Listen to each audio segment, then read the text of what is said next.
Jananim Saradam Devim Ramakrishnam Jagadgurum Pada Padme Tayo Shritva Pranamami Muhur Muhu. I thought let us once again continue the short talks on spiritual tidbits, and I thought of continuing with the previous theme that I spoke about earlier, the suffering. In the first talk, I spoke about how the mumukshu category of people, those who are seeking liberation, they are mostly the sufferers. The other two categories, who ever free or those who have got liberation after a little struggle, the nitya and the mukta, they are beyond the arena of the suffering. The fourth category of jiva that Sri Ramakrishna had spoken about, the baddha jiva, the bound souls, for them, they do suffer, but they are not aware of it. They just take it for granted that their life is to suffer. And after listening to that talk, a friend of mine had sent me a message giving a wonderful example that Sri Ramakrishna used to give for these kind of people. It is like camel eating the thorny bush, the baddha, the bound souls.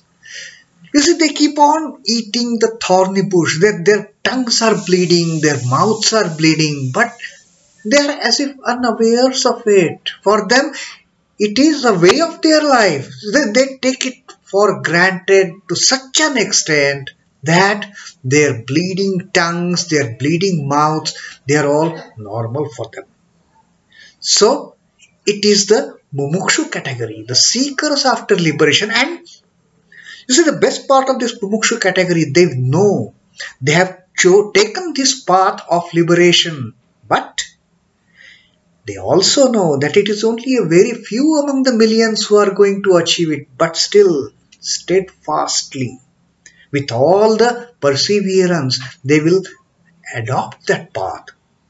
Because they know suffering is their lot. Fine. They have to get out of it.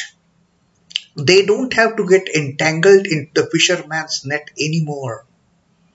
They will struggle, come what may. Lord is there to take care of me. With that attitude, they endure the suffering.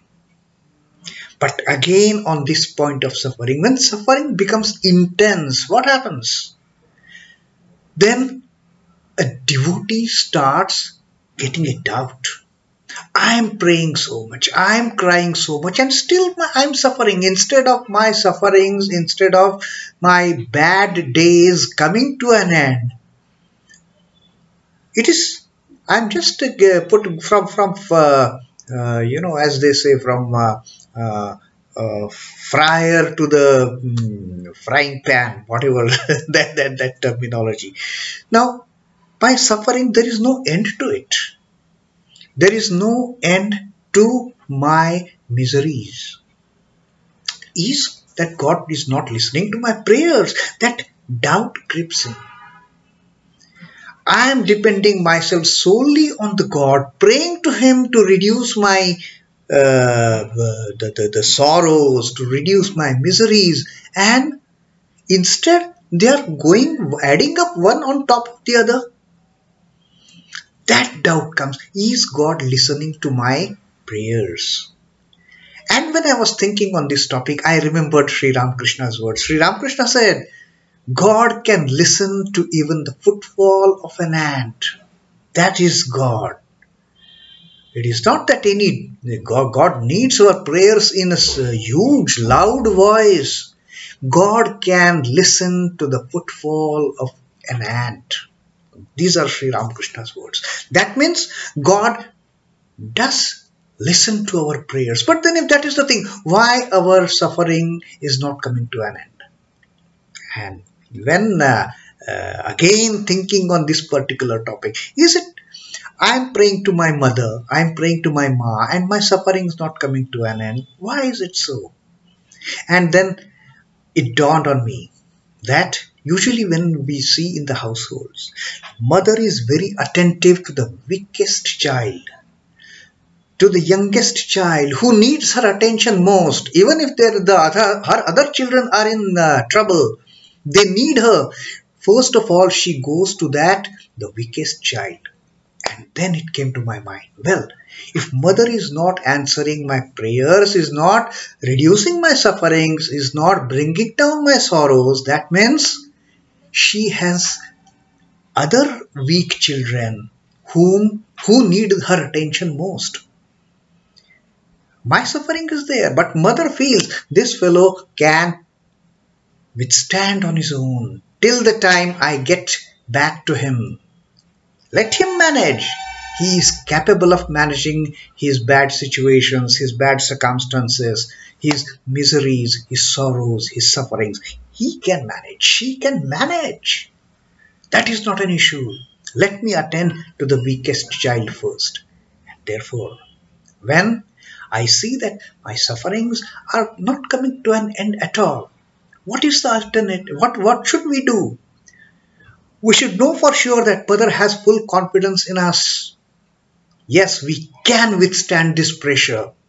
We have the capability of coming out of this situation on our own without mother's interference, without mother's attending to our bad situations, without mother coming to our rescue. Let her take her own time with her other children. After all, I am not the only child of mother. My mother has got millions and millions of children to look after. Some of them, they must be in dire circumstances worse than me. Therefore, if I am not receiving any help from the Lord, from the Almighty, from the Mother, that means I can manage this situation on my own. And that is my mother's confidence in me. So that is the second portion of the suffering. I just thought I will share with you all. Give it a thought. What do we think? What do you think? And let us come to this understanding that, okay, suffering is there to our lot. Let us face it boldly. Like Swamiji said, Swami Vivekananda said, face the brutes. Don't run away. Face the brutes. So let us all face these sorrowful situations whenever they come to us. Let us all face these miseries boldly whenever we are in those miserable situations. Let us all face the sufferings with the confidence in Mother, that Mother has confidence in us to face this. So that was my point today. Om Namah Shri Bhagavate Ramakrishnaya. Sri Ramakrishna Arpanamastu. Jai Ma, Jai Ma, Jai Ma.